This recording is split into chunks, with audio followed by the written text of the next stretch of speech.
escrito o seguinte, Atos 4:12. E não há salvação em nenhum outro, porque abaixo do céu não existe nenhum outro nome dado entre os homens, pelo qual importa que sejamos salvos. Amém? Repetir. E não há salvação em nenhum outro nome, porque abaixo do céu não existe nenhum outro nome dado entre os homens, pelo qual importa que sejamos salvos. O título da nossa mensagem, então, vai ser: não há salvação em nenhum outro. É o que a Bíblia diz, e nós vamos meditar um pouco sobre esse texto e o que a Bíblia nos traz a respeito da salvação, do nome de Jesus e desse tema extremamente importante, que é a exclusividade de Cristo, a exclusividade do nosso Deus, da fé em Deus e do nosso relacionamento com o nosso Pai. Amém, irmãos? O contexto disso aqui é que Pedro e João estavam presos e as autoridades exigiam explicações deles sobre o porquê eles haviam curado um aleijado. Olha a que ponto chega a religiosidade. Eles haviam curado aquele aleijado lá na porta do templo e a multidão, as pessoas vendo esse sinal, ficaram maravilhadas e eles começaram a pregar as pessoas e pregar sobre Jesus Cristo. E as autoridades então viram aquele alarido, essa conversa, a pregação deles e como eles estavam falando do nome de Jesus, e chamam Pedro e João para prestar esclarecimento sobre o porquê eles tinham curado um aleijado. Fale-nos. Por que vocês estão curando as pessoas aí? Com que autoridade vocês se acham agora investidos para sair curando pessoas por aí? Como se fosse um mal, né? Como se fosse o inverso, como se eles tivessem aleijado uma pessoa. Pegasse um são e tivesse aleijado a pessoa. Mas era o contrário, um aleijado que mendigava, eles o curaram e tinham que dar explicações ainda por que estavam fazendo isso. E eles responderam: em nome de Jesus Cristo, o Nazareno, sim, em seu nome é que este está curado perante vós. Mas eles não pararam nisso, não pararam na cura daquele aleijado. Então eles aproveitaram a ocasião, é claro, mostrando que Cristo havia curado aquele aleijado, e como que um sinal da salvação. Aí eles continuam falando: olha, e na verdade, além disso, o Senhor é quem pode salvar a todos, e não há salvação em nenhum outro. Então não é só a cura pontual daquele homem, mas eles expandem ainda e falam: olha, e além dessa cura, além desse sinal que foi feito com essa pessoa, em nenhum outro há salvação, porque abaixo do céu não existe nenhum outro nome dado entre os homens, pelo qual importa que sejamos salvos. Isso diante das autoridades judaicas, apanharam com certeza, ficaram presos, foram ameaçados, mas eles mesmos responderam: julgai se é justo diante de Deus ouvir-vos antes a vós, ou seja, as suas ameaças, ou o que vocês desejam, é justo nós ouvirmos antes a vós ou ouvirmos a Deus. Portanto, nós não poderemos deixar de falar das coisas que vimos e ouvimos. Então eles reafirmaram que iam continuar falando e pregando o Evangelho, e pregando que em nenhum outro há salvação, porque debaixo do céu não existe nenhum outro nome dado entre os homens pelo qual importa que sejamos salvos. Salvação somente em Jesus Cristo. Amém, irmãos? Foi isso que os apóstolos falaram com muita firmeza e falaram para todos ouvirem e considerarem: a salvação é em Jesus Cristo. Salvação é em Jesus Cristo. Em nenhum outro, em Jesus Cristo. E eles firmaram e estabeleceram muito bem isso. É claro que a salvação é uma dádiva majestosa de Deus para nossas vidas. O que é salvação? Em outros termos, a Bíblia diz que a salvação nos purifica do nosso pecado, nos traz limpeza, tira a nossa culpa. O sangue de Jesus nos liberta a nossa alma. O sangue de Jesus nos justifica do mal, nos traz consciência limpa para com Deus, nos restabelece a paz com Deus, nos leva para o seu reino de vida e de graça. A salvação trabalha na vida do homem por completo, o seu corpo e o seu espírito. A salvação do Senhor quer curar nossas feridas, remover nossas doenças, a nossa maldição que estava em nossa vida por causa de Adão. A salvação do Senhor Jesus Cristo nos coloca sobre a rocha em novo firmamento, nos levanta a cabeça para olharmos para os céus e sermos coroados como filhos e herdeiros do Senhor. A salvação nos resgata, nos redime. Basicamente essa é a salvação que o Senhor veio comprar para o seu povo, que veio resgatar o seu povo, aqueles que estavam perdidos. Salvação é um tema muito importante na Bíblia, um tema para nós cristãos ouvirmos, meditarmos e remoermos. Não é só porque uma vez fomos salvos que não é um tema que não deva mais ocupar nossa mente. Mas cada vez mais a gente precisa entender a profundidade disso e pregar a profundidade, a necessidade, a importância da salvação para a humanidade. A salvação é muito importante. Por isso que os apóstolos também falavam, e não há salvação em nenhum outro nome. Porque é preciso, o tema da salvação era importante. Uma das primeiras mensagens, Pedro fala sobre salvação.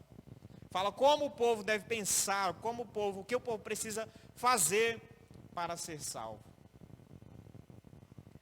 Talvez seja uma das maiores agonias do ser humano. O ser humano tem o chamado senso do divino. Tem o senso do religioso. O ser humano nasceu para adorar. O grande dilema é o que ele vai adorar. Ele vai adorar a Deus, ao Deus verdadeiro, ou ele vai adorar a criação, a ídolos, a falsos deuses, a imagens? O que ele vai adorar? Mas o ser humano tem essa ânsia em sua vida. O ser humano deseja a salvação. O ser humano deseja encontrar-se com o seu Deus. Contudo, é preciso encontrar-se com o verdadeiro Deus, com a verdadeira salvação, com o verdadeiro caminho, com a verdade e com a vida. Amém? Quando se fala não há salvação em nenhum outro, isso soa aos nossos ouvidos, século 21, pós-modernos, soa como uma intolerância. Então soa como intolerante, o cristianismo é intolerante por causa da exclusividade. Deus é intolerante porque ele diz que é só ele. Cristo aparentemente é intolerante então, porque ele diz que só ele é o caminho, a verdade e a vida. Contudo, ao que nós podemos meditar com essa mensagem, essa aparente intolerância. Desde o princípio, o Senhor, na verdade, esteve compromissado com a verdade. Na verdade, não é uma intolerância de Deus, mas na verdade é o Senhor ser honesto e justo com a humanidade e com as pessoas. Uma vez que não existe de fato outros deuses, o Senhor não poderia enganar as pessoas. Então ele chega e fala, não tem outros deuses. Então, na verdade, o discurso do Senhor está baseado em verdade. O discurso do Senhor está baseado em honestidade. Apesar de nós não compreendermos, apesar de soar, às vezes, ruim a nossos ouvidos, o Senhor tem compromisso com a verdade. Ele tem compromisso em falar, não existem outros deuses. Eu sou o único Deus verdadeiro. E no primeiro mandamento, em Êxodo 20, ele fala, não terás outros deuses diante de mim, porque não existem deuses. Não farás para ti imagem de escultura, não adorarás, não te prostrarás diante deles, porque na verdade isso não são deuses. Nós abrimos o culto com o Salmo 115, e no Salmo 115 nós lemos, então, o que o salmista fala. Salmo 115, versículo 3 em diante. No céu está o nosso Deus, e tudo faz como lhe agrada. Prata e ouro são os ídolos deles, obra das mãos de homens. Tem boca, mas não falam. Então o Senhor está sendo verdadeiro. Quando ele fala, não existe outros deuses, ele está falando, os ídolos e os supostos deuses, na verdade tem boca, mas não falam. Tem olhos, mas não veem. Tem ouvidos, mas não ouvem, têm nariz, mas não cheiram, têm mãos, mas não apalpam, têm pés, mas não andam. Têm garganta, mas não falam também. Som nenhum lhe sai da garganta. Então o Senhor, na verdade, apesar de parecer intolerância, mas Ele está sendo honesto conosco. Lá em Deuteronômio também, Deuteronômio 6, um dos primeiros mandamentos que Ele dá para o seu povo, Ele fala: ouve, ó Israel, o Senhor nosso Deus é o único Senhor. O Senhor nosso Deus é o único Senhor, não existe outro Deus. Esse pensamento foi o que caracterizou basicamente a fé do antigo Israel e do antigo Judá. E é o que marcou eles de modo diferente, porque eles passaram a ser então o que a gente conhece como monoteístas. Enquanto na antiguidade, os povos não faziam essa distinção. Os povos não tinham problema em se curvar a Baal, em se curvar a Astarote, em se curvar a qualquer outro deus, ou a vários deuses.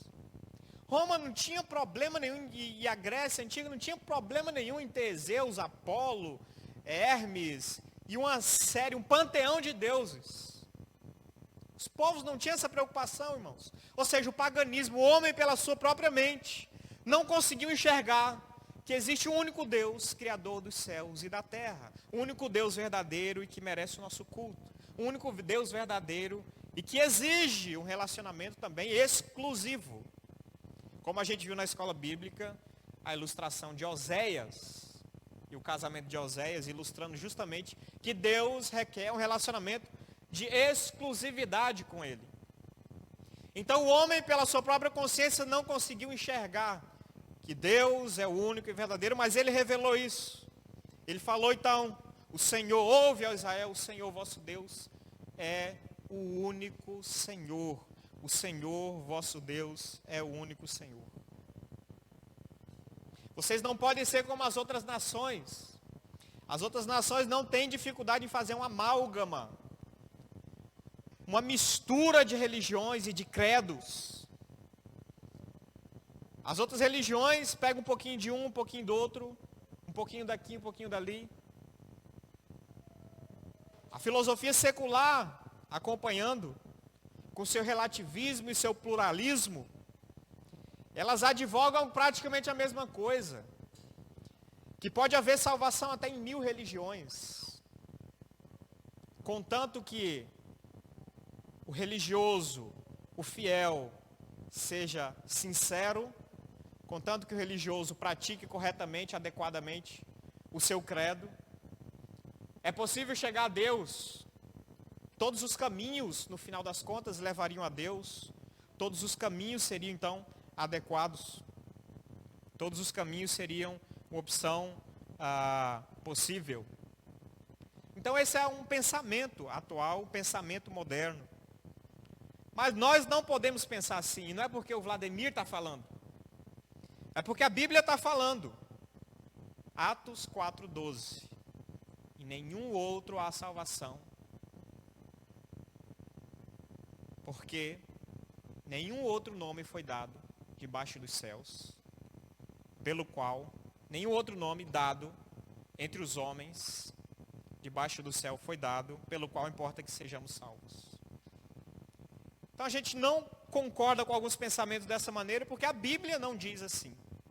A Bíblia não advoga isso. A Bíblia não fala para pensarmos assim. A Bíblia não fala para nós fazermos essa mistura. A Bíblia fala: a salvação é em Cristo. A salvação é no nome do Senhor Jesus Cristo. E só nele, e como falamos, está baseado na verdade do Senhor. Porque o Senhor é um Deus verdadeiro. O Senhor quis nos mostrar a sua verdade, de que Ele é o único Senhor. Agora outra coisa interessante, ela fala em nenhum outro. Outro aponta a pessoa. Logo, se ela fala que nenhum outro, nenhuma pessoa, nenhum outro líder pode apontar ou ser o verdadeiro caminho, Quanto mais absurdo é às vezes quando nós confiamos em coisas que não são pessoas e não é nenhum ser pessoal. Quando nossa salvação está fiada, está baseada e alicerçada em elementos impessoais até, forças místicas, universo, astros, movimentações, rituais, mantras, às vezes cultos dispensados à natureza, pessoas se dobrando ao pôr do sol, pessoas fazendo yoga e meditação e adorando o mar. Aonde vai parar o ser humano quando ele não conhece e não consegue reverenciar e enxergar o único e verdadeiro Deus? E vocês sabem disso, as novas até moda que existe. As pessoas diante do eclipse, as pessoas só faltam fazer um verdadeiro culto. E aplaudem, e choram. E diante de um pôr do sol se emocionam. E só falta render adoração à natureza. Se em nenhum outro ser pessoal não existe salvação, quanto mais num ser que nem mesmo é pessoal. Você não consegue falar com o sol, irmãos. O sol não vai te ouvir e não vai te responder. Um rio não vai te salvar. Um rio não vai regenerar a vida de uma pessoa. Uma árvore frondosa, no máximo ela vai dar uma boa sombra ou bons frutos. E às vezes o homem na sua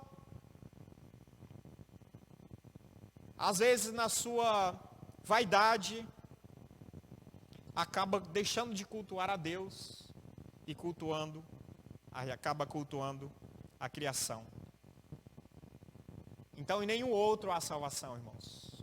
Porque Deus falou, eu sou o único e verdadeiro Senhor. Todos os homens buscam meios, batem em diversas portas, vão por aqui, tentam em diversas opções, em diversos caminhos, e muitos deles se frustram enquanto não encontrar o verdadeiro caminho, o verdadeiro Senhor para salvar a sua vida.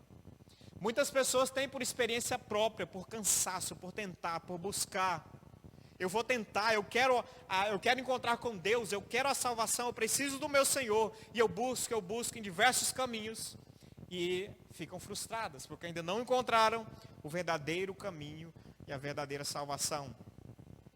Às vezes as pessoas buscam salvação em suas obras. Então aquilo que nos fazemos, às vezes a gente pensa que remete a Deus. Então trabalhamos duro, mantemos supostamente a integridade. E pensamos que esse trabalho duro, essa manutenção de moral, às vezes nos remeteria ao sucesso espiritual. E até seria interessante isso se nós conseguíssemos. O problema das boas obras é que nós nos frustramos, nós achamos que conseguimos fazer boas obras. Mas a Bíblia fala que ninguém consegue fazer boa obra genuína, de fato, de modo que isso possa pagar pela sua vida e pela sua salvação. O apóstolo Paulo ficou extremamente frustrado. Em Romanos 7, 15 a 25, ele diz o seguinte: e olha o dilema que ele encontrava com a própria vida dele, com a sua própria carne. E quando ele tentava, com suas próprias forças, vencer a sua inclinação pecaminosa. Então ele fala assim em Romanos 7, 15 a 25.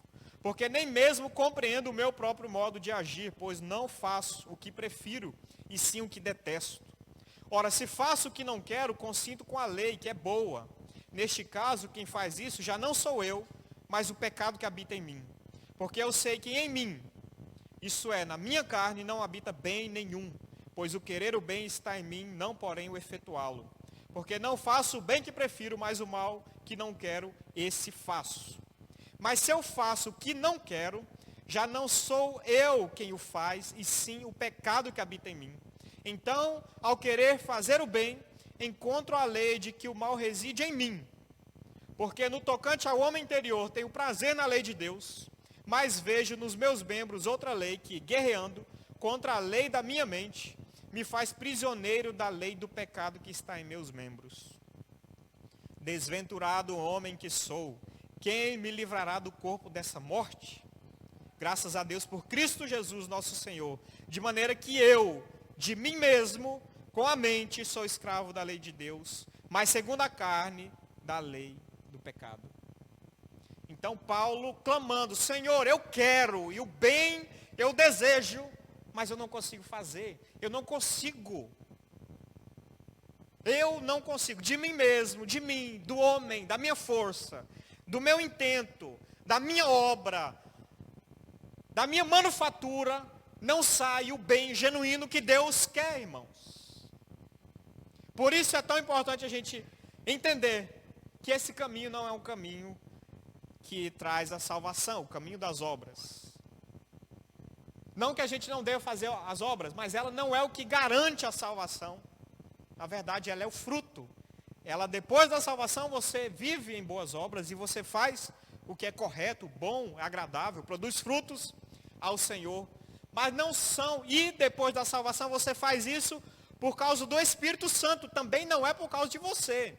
Agora eu me converti, agora eu dou conta do recado. Mas a Bíblia fala, o fruto do Espírito o fruto é do Espírito. Então não é um caminho, irmãos. O único caminho é Jesus Cristo. O único caminho é Jesus Cristo.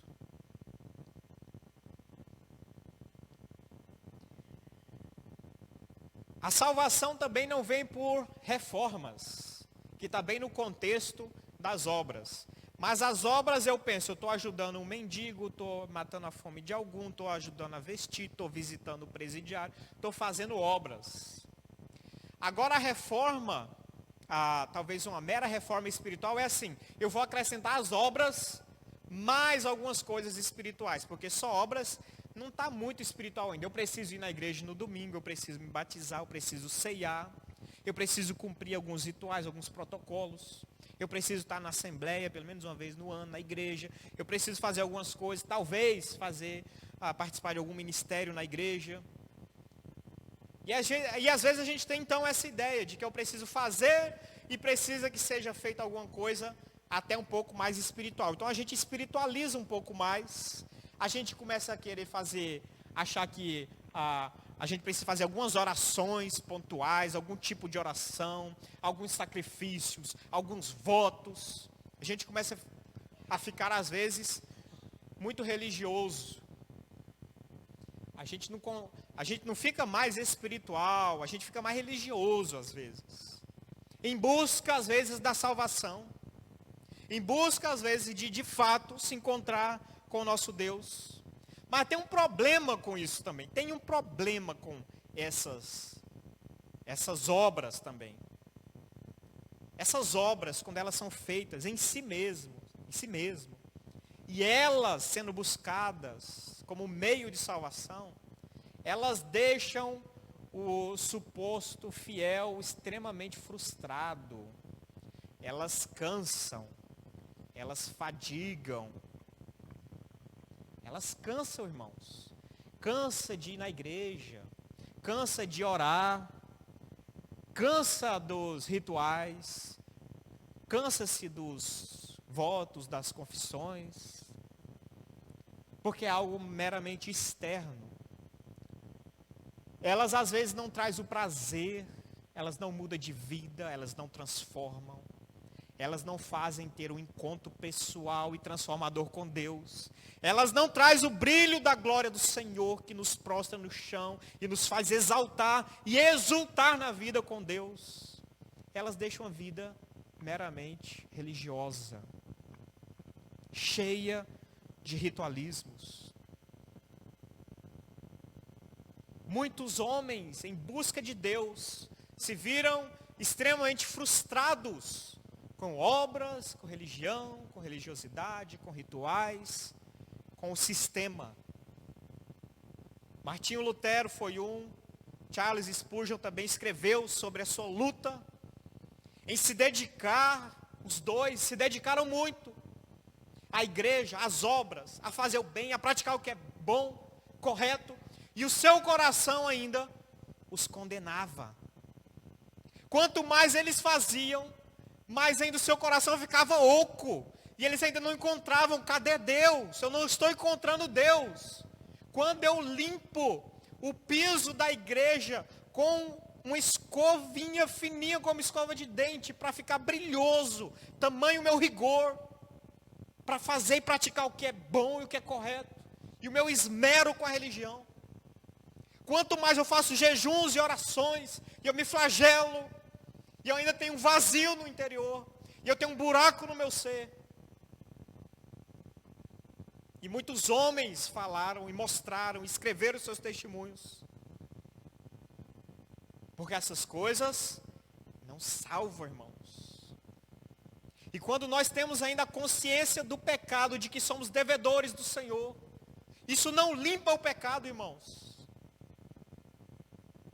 Eu limpar um piso com escova de dente não vai me perdoar o meu pecado, minha ofensa contra o meu Deus.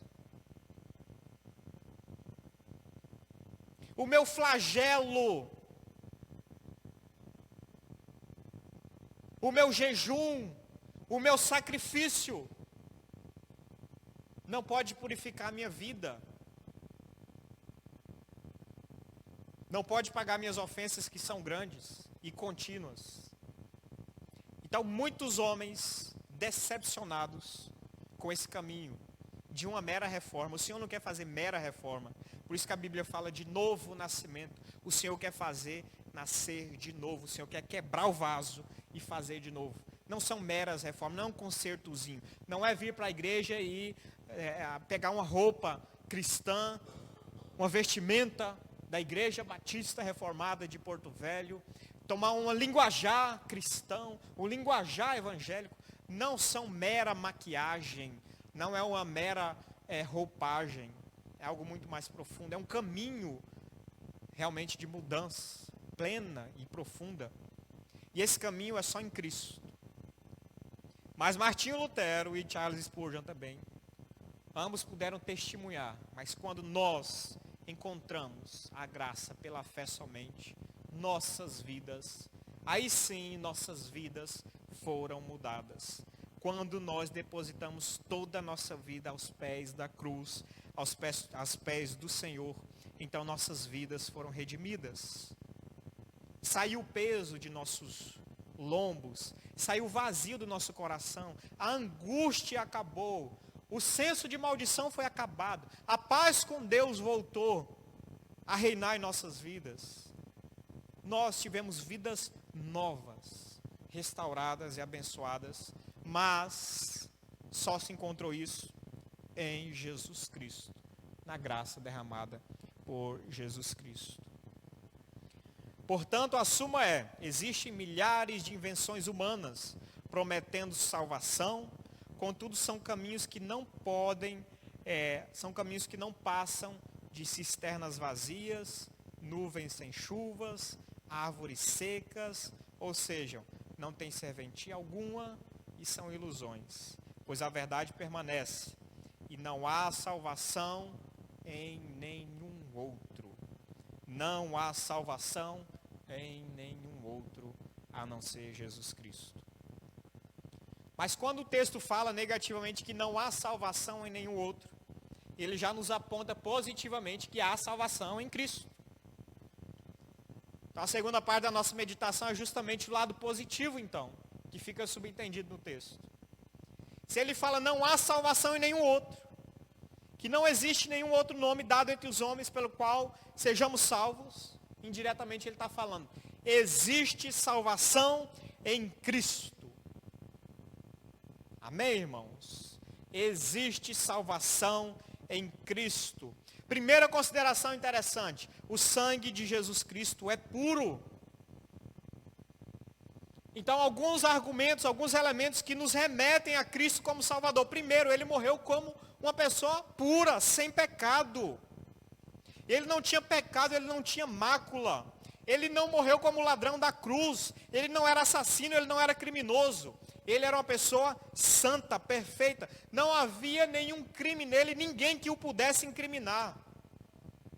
Para ele ser morto e crucificado, o julgamento teve que ser uma farsa.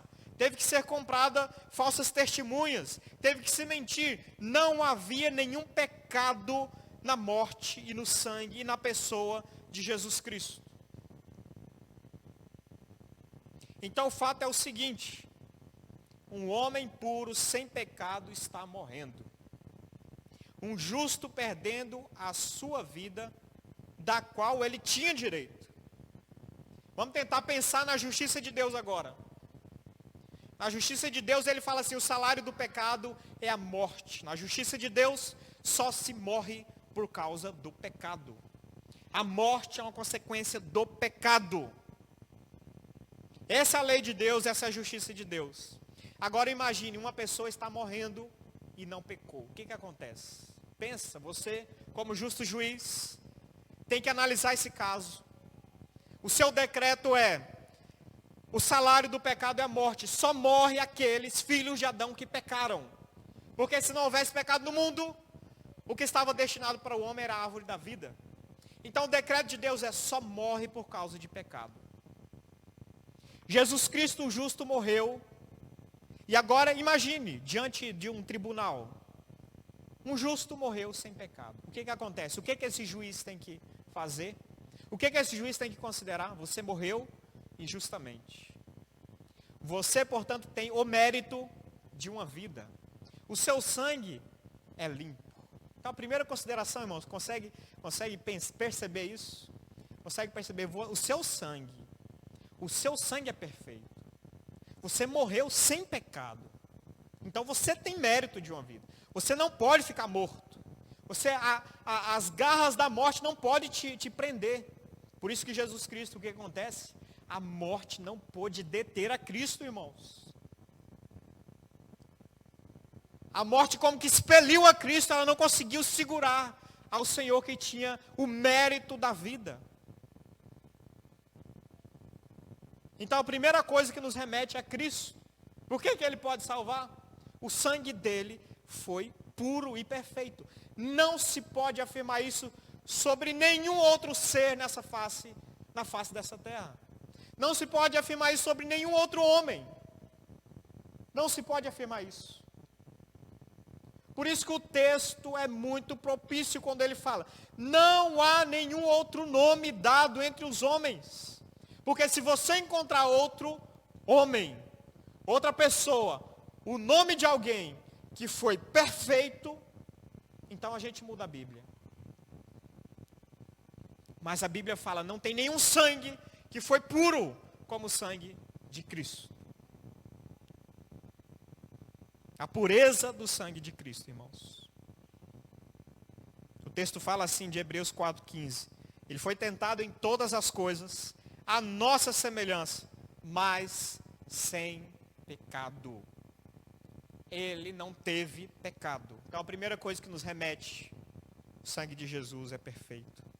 Depois, não é um mero sangue humano, e não é simplesmente um homem perfeito. Mas esse sangue é um sangue divino, a deidade do sangue de Cristo. Ele sendo homem, então olha a lógica, ele sendo homem, então, ele teria mérito de uma vida, porque ele morreu sem pecado. Então, diante do justo juiz, ele teria como reivindicar a sua própria vida. Mas, ele é o Deus homem que morreu, irmãos. Então, o mérito não é apenas de uma vida, mas o mérito dele, por ele ser Deus, é um mérito infindável. Essa é a lógica porque que ele pode expiar e salvar quantos ele queira, porque ele é Deus. E a potência do seu mérito é, portanto, infindável. Logo, ele pode compartilhar com todos aqueles que lhe aprouver. Portanto, esse mérito da vida ele pode compartilhar. Portanto, esse mérito da vida, ele pode aplicar a vida dos outros. A isso chamamos de morte substitutiva. O Senhor morreu por nós. A obra dele, o mérito dele agora pode ser aplicado. Quem morreu na cruz, irmãos, foi o Filho de Deus. Foi o Deus homem encarnado, o Deus todo-poderoso. Aquele crucificado foi quem criou todas as coisas. É o autor da vida, é o Senhor sobre todos. Nós não podemos perder de vista isso.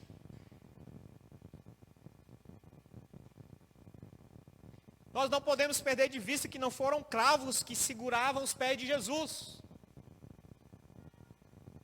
E nem foram cravos que seguravam as suas mãos. Porque ali estava a mão do Deus Todo-Poderoso. Imagine, a mão do Deus que criou todas as coisas pendurada numa cruz. Então, na verdade, foi o seu próprio desígnio e a sua entrega para morrer pelo pecado. Então, podemos dizer, em um Salvador como esse, nós podemos confiar. Há salvação em Cristo Jesus, porque Ele é Deus. Porque o seu sangue é puro e o seu sangue é divino. Então Ele chama, venha até mim. Vinde a mim, todos que estáis cansados e sobrecarregados, eu vos aliviarei. É esse o chamado do Senhor. Lance-se aos seus braços, porque Ele é capaz de salvar. O Senhor Jesus é capaz de salvar. Além do sangue de Jesus ser puro, além do sangue de Jesus ser divino, o sangue de Jesus é propiciatório. Eita, que palavra é essa? O que significa isso? Basicamente, a propiciação significa cobrir pecado, aplacar a ira de Deus.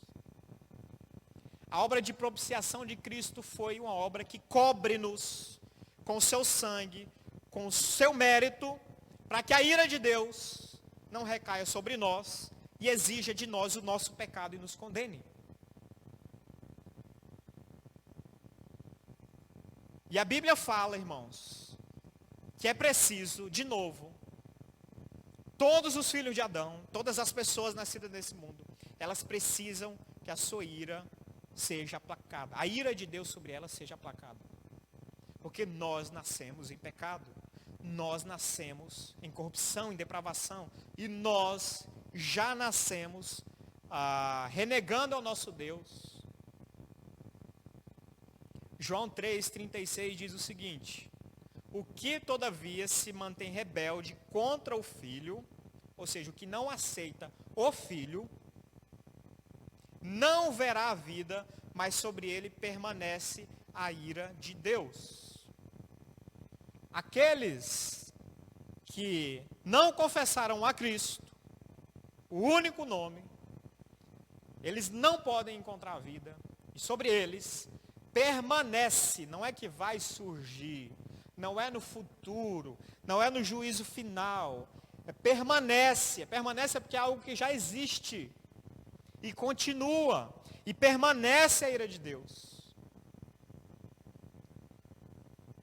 E é claro, a ira de Deus existe sobre os homens, sobre os ímpios. Ela só não é executada implacavelmente agora, imediatamente. Por conta de uma série de outras obras simultâneas que o Senhor faz, por causa do seu amor, por causa da sua graça comum, por causa de uma série de outros elementos.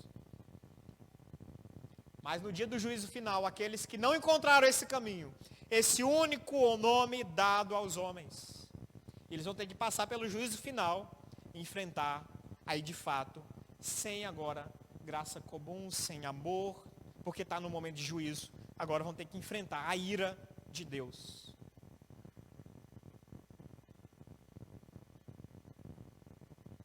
Amém, irmãos? João 3,36, permanece a ira de Deus.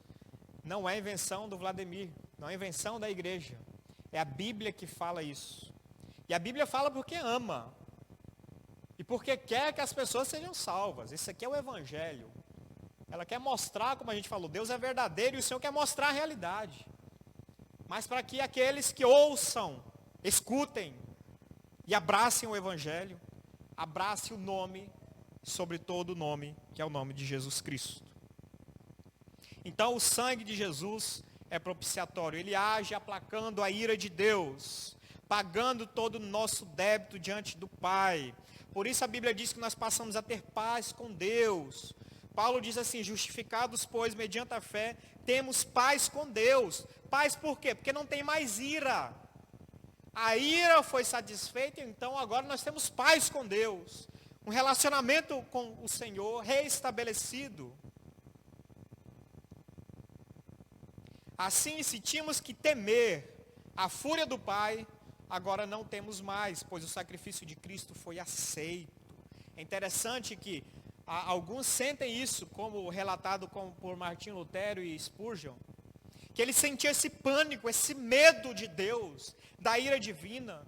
E quando encontra Jesus, existe uma paz do coração, isso é tranquilizado, é satisfeito, é entendido isso, é compreendido que Cristo morreu e satisfez a nossa dívida.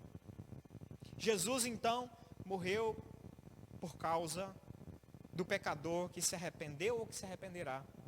Jesus Cristo é o seu substituto, o seu bode expiatório agora, sem nenhum sentido pejorativo.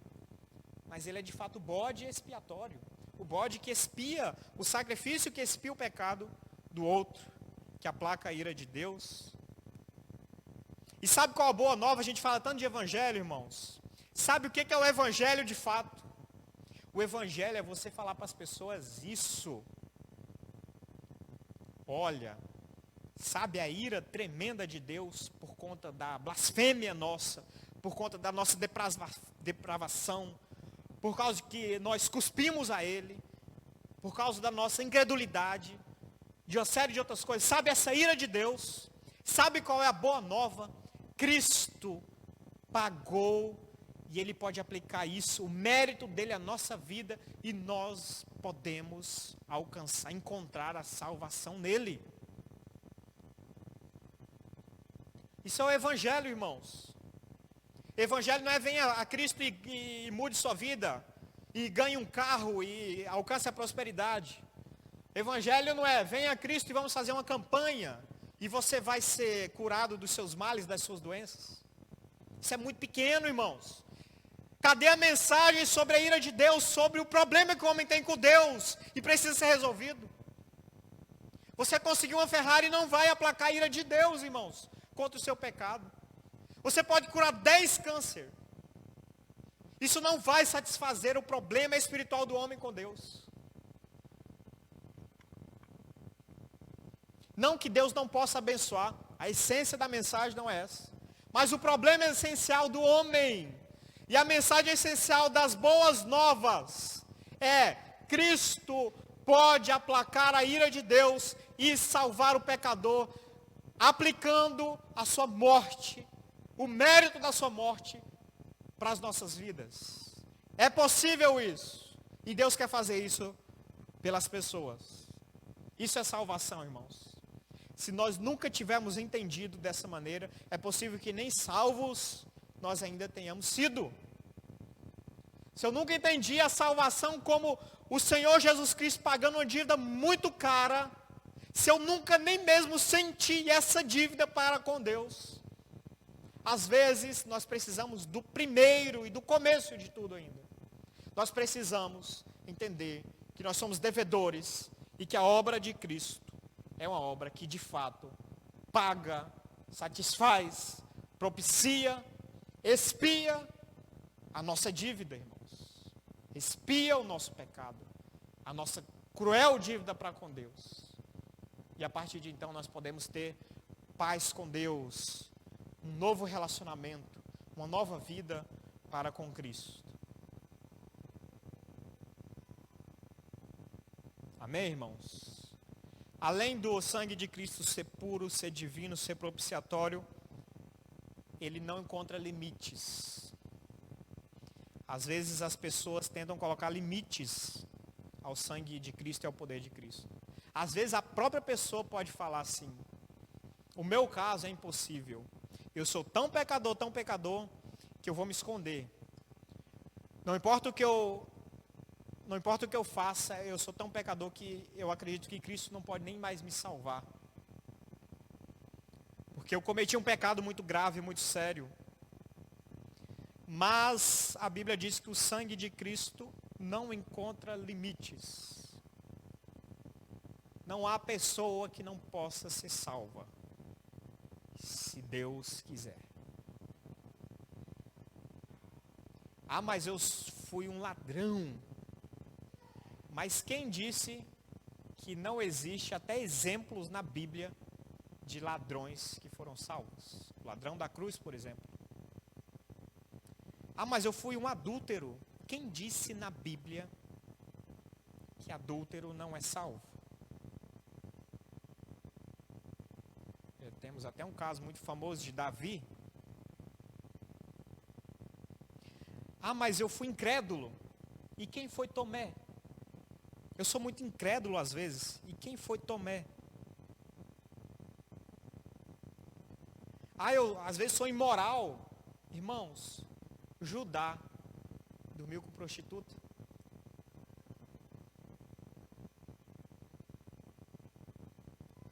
Ah, eu sou um traidor do Evangelho, de Cristo, de Deus. E quem foi Pedro? E o que Pedro fez? Qual a diferença de Pedro e Judas? A única diferença de Pedro e Judas foi que Pedro foi restaurado pela graça do Senhor e Judas se enforcou. Mas Pedro traiu e negou a Jesus Cristo. E de forma aparentemente até pior do que Judas. Publicamente, 3 vezes, chegou a espraguejar. Não há limite, irmãos, e essas pessoas foram salvas. Quem é salvo é pecador mesmo. Cristo disse que eu não vim para doentes, eu vim para pecadores. O médico vem para atender pecadores. A quem Cristo se esmera para salvar é pecadores. Pecadores como eu, como você, como os que estão no mundo. Às vezes também a gente fala, esse aí eu não vou nem pregar. Como assim, irmãos, eu não vou nem pregar? Como eu posso prejulgar? E como eu posso achar que Cristo não pode salvar? Ah, aquele é mendigo, tá? Aquele não tem futuro não. Irmãos, quantos mendigos nós não vimos no Novo Testamento? Clamando, Jesus, filho de Davi, tem misericórdia de mim. O aleijado que Pedro e João curaram, mendigando à porta do templo por algumas moedas. Então esse sangue é precioso, esse sangue não tem limite, irmãos. Ele não encontra barreiras. Na verdade, ele quer salvar. E o Senhor tem um chamado para a igreja, falar desse evangelho, porque Ele quer salvar pessoas de todas as tribos, línguas, povos e nações. As pessoas precisam ouvir o evangelho. Ouvir o evangelho. Ouvir que Cristo morreu pelo seu pecado, pela sua falha. E a obra de Cristo é para salvar, aplicar mérito à sua vida, para te salvar e recomendar a Deus. Essas são as boas novas. Amém, irmãos? Para concluir, a salvação é dom de Deus. Não há salvação em outro a não ser Jesus Cristo.